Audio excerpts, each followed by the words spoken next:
the Gator Report here with Coach Goodspeed after the Zephyrhills game last night.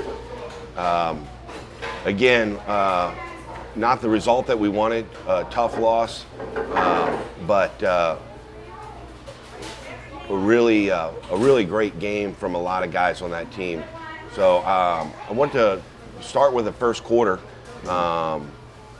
Obviously came in with a game plan to dominate the line of scrimmage, pound the ball, use up the clock, and you did exactly that on that first drive. Yeah, I mean, that was our thought process going into the game. We wanted to shorten the game for Zephyrhills, and like you said, win the time of possession by eating up the clock and really control the line of scrimmage. And it really started on Monday of last week when the boys, watched the film from Williston and said, that was a physical football team. We want to start coming off the football. And I think that really changed our mindset a little bit because we came out and had a really physical practices, both offense and defense, and the boys were excited and they wanted to get after it. And so I felt as we came out of the tunnel that the energy was much different, something that I've been looking for from this team this season. The mentality and the drive was much different, and it felt a lot different than the past couple weeks. And so to see us start that fast and get the run game going, we cleaned up a lot of the blocking and how the schemes we were doing for them. It made it a little easier so they could go on the fly. And Zephyrhills, I've played many seasons against, and I know they're going to come with you different ways to try to attack your poolers and all that. And I think the offensive line did an outstanding job. KJ Moses, he played probably 98% of that game, both offense and defense. I mean, he didn't come off the field. I mean, he wanted it. Brendan Thompson, the same thing. And a lot of the other guys. But just looking up front, just did a heck of a job and fought tooth and nail to get that win. So, in the first quarter, we started with the game plan, which players we were going to attack. Right. And, we ran straight down the field for, an early, quick score. Cody's looking like the Cody of the past and of last year. And he just put his shoulder down and carried us and looked phenomenal. He's a horse. Coach Carroll said, "Hey, that's a workhorse you guys got over there," and I said, "I agree." Cody's phenomenal player, and then to sub him out with Mason Clark running the football. I mean, he gives a different dynamic and does a great job. He's always fun to watch run the football. He's been playing more defense the past couple games, so we wanted to limit his reps on offense. But this was a game we needed both of them, and when Cody was out of gas, we'd put Mason in, and he would step right up and carry the load. Yeah, it was fun to watch for sure. So march down, get 7 right off the bat. Defense comes out on the field. They look stout, took care of business. With DJ Pickett, you're always worried about getting beat over the top. Yep. They got a couple of passes off to DJ, and he was a little slippery to get down, but nothing that burnt us. So I thought the defense did pretty well. Yeah, the defense absolutely did a great job. Jake Mason is just having a great season right now, and really coming off the edge along with Chris Cruz. The linebackers really stepped up from the previous game. I think you see a big difference in how they were hitting and scraping. The secondary did a great job. I mean, Coach Hendricks put them in a great position to make plays and do what they needed to do. Donnie Faria did a great job covering DJ Pickett. So, yeah. And that was one of the matchups we were, Keon looking for. So, I mean, I was watching. It was a loss, but. And I'm not a moral victory guy, right? But I mean, that is a top team in the past 2 weeks we've played teams that in the preseason are scheduled to go to state, Williston, and there's early talks that this is the Zephyrhills team that's going to go super deep into the playoffs. Right.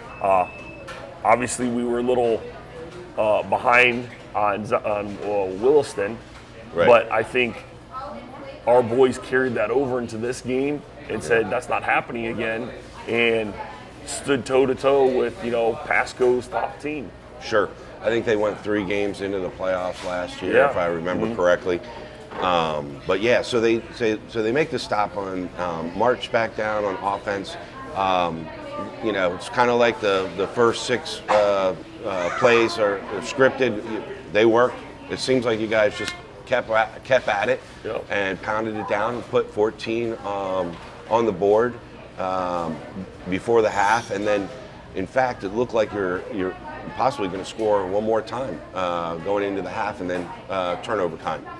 Yeah, so I think we ended up -1 in turnovers, and really in a game like that, I mean, the biggest stat you always look at in football, in my mind and many other coaches' minds, is the turnover ratio. You want to be plus something. I think we're -1, so, and at the end of the day, I mean, that's where the loss comes from. I mean, when, in a game where you're evenly matched and you're going back and forth, and like we talked about before, the score at the end of the game really doesn't show how it was, because we were, 6 yards from going up. 6 yards in a field goal from going up on there, and then it looks like, we got you go into halftime 21-0 at that point. Right. So, so we had a turnover there on a screen. It just those happen. Yeah, and but the thing is we bounced back from it, and we kept fighting back from it. So that's the focus that I have, is because even when last week when something went wrong, right, you could see it in the players deflating. Yeah. This week something went wrong, we'll get it back. We're gonna go. That's the true growth in a team that you want to see. Oh yeah, and you could tell. I mean, even watching the crowd, there's no panic. I mean, we're still up, and we're still dominating the line of scrimmage. We're still, imposing our will in the run game. There's no panic whatsoever. Mm-hmm. All right, let's take us into the second half. Yeah. I mean, the defense, I don't know if this is the first half or the second half, but something that needs to be talked about was that punt that we caught them on the 1 yard line. Oh, yeah. Down it there. Yep. And Price. I don't know how we didn't get a safety on those, but it had to be within inches. Right.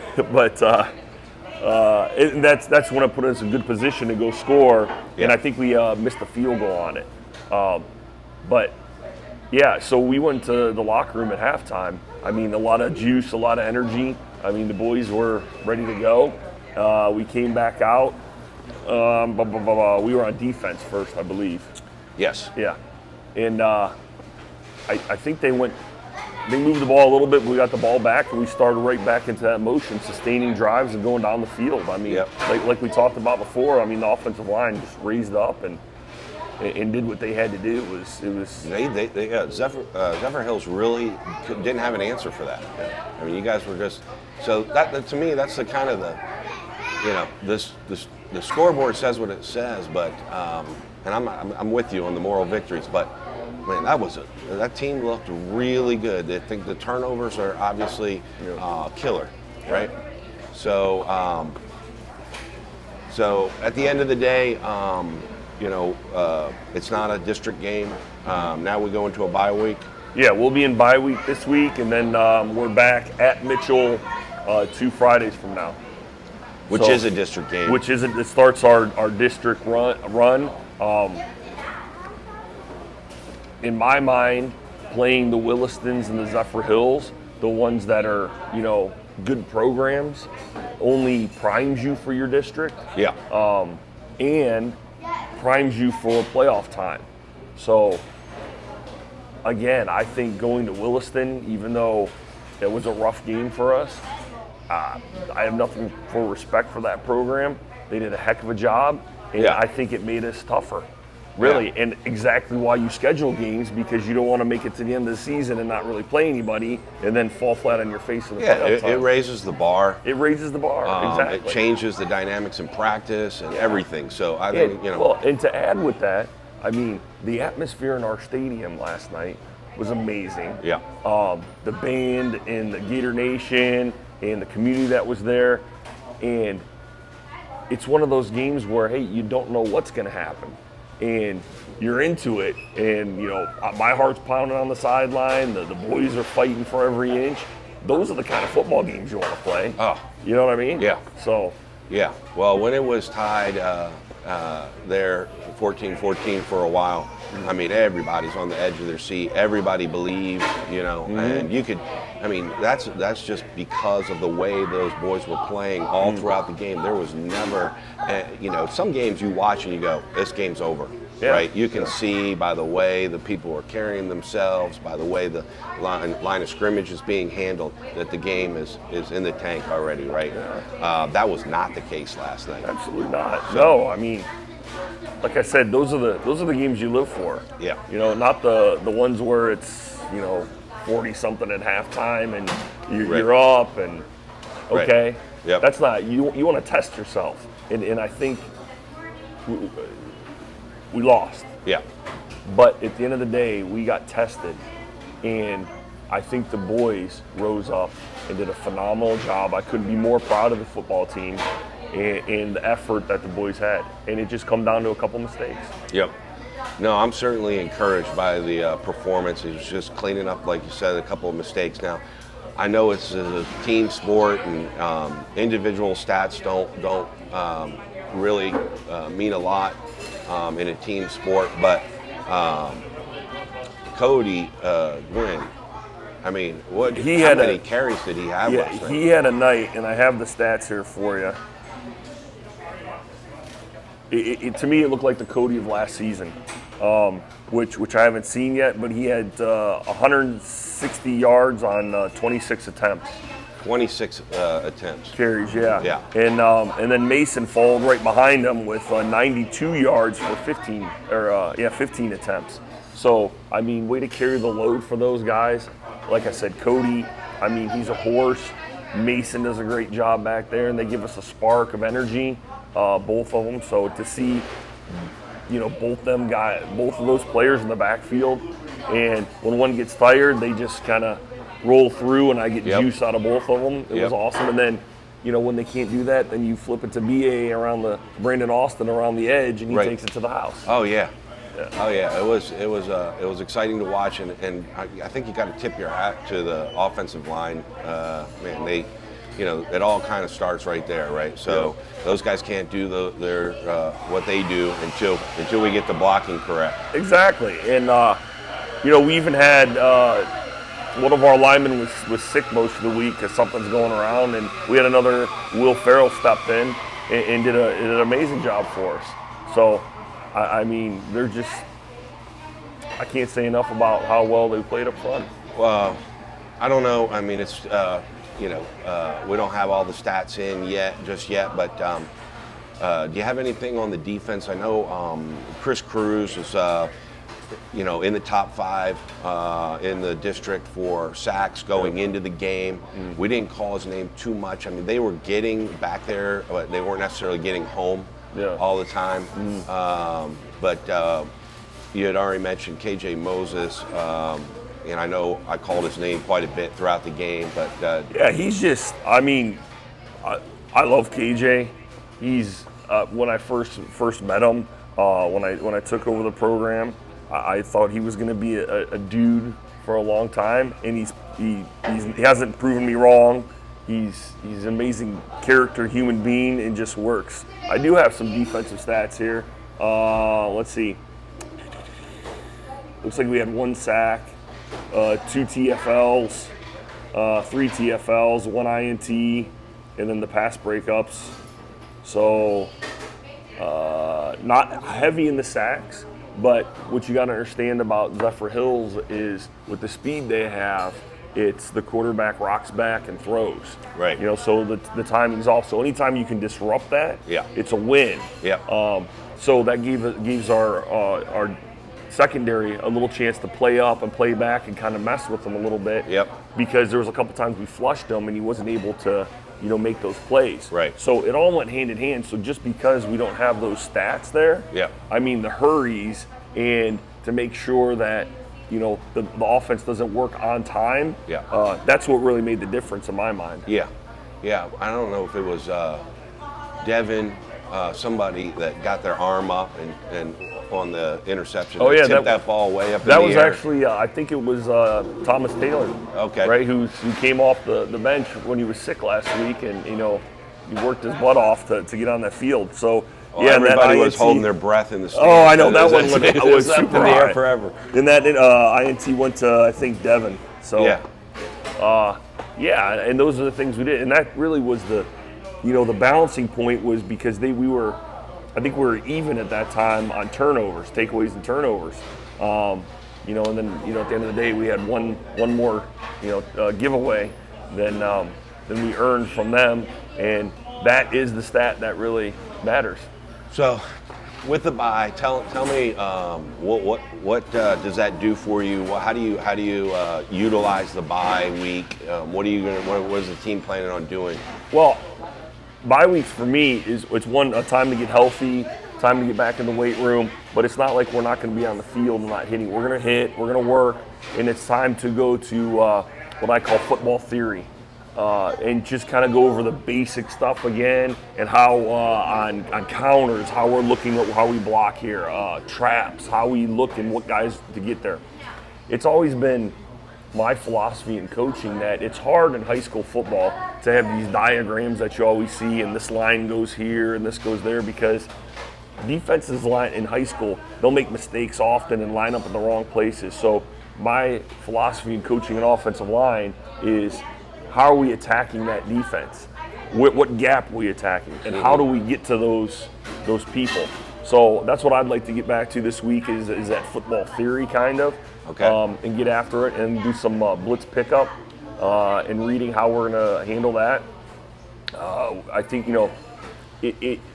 I work a lot of slides for the offensive line, so we're always helping each other as much as we can. And I think that's an advantage, but we still got to get a little bit better at seeing linebackers shoot. I mean, Zephyrhills shoots linebackers from, the C all the way into the A. So just those little things where our eyes need to be. We're just going to clean up some technique and then, rest. We're going to probably take Friday off in the weekend. And then we'll probably scout for Mitchell this week, and then clean up the game plan on next weekend, and then start doing some advanced scouting for the rest of the district. Okay. So last week we talked about our predictions for the Jets game, and we talked a little bit about Aaron Rodgers. Yes. And we saw him go down, and Achilles injury, and I'm not sure. I haven't read anything, but I'm not sure if he's coming back from that, or if he's going to retire, or if we heard anything. I haven't, same with you, but I mean, those Achilles are a tough thing, especially for what I think he's 38 or 39. Right. I mean, that's a tough injury to come back from. But it goes to show, I mean, football, an injury can happen at any time. Right. I mean, an innocent like that, when he just got whipped around a little bit, or, a big hit, Yeah. And then we talked about, having those guys and coming in, a guy like Aaron Rodgers, and then, that kind of feeds in, and other guys want to be on that team, and they kind of put, a bunch of things together for a run this year. And now with him out, some rumors swirling around about who they might pick up.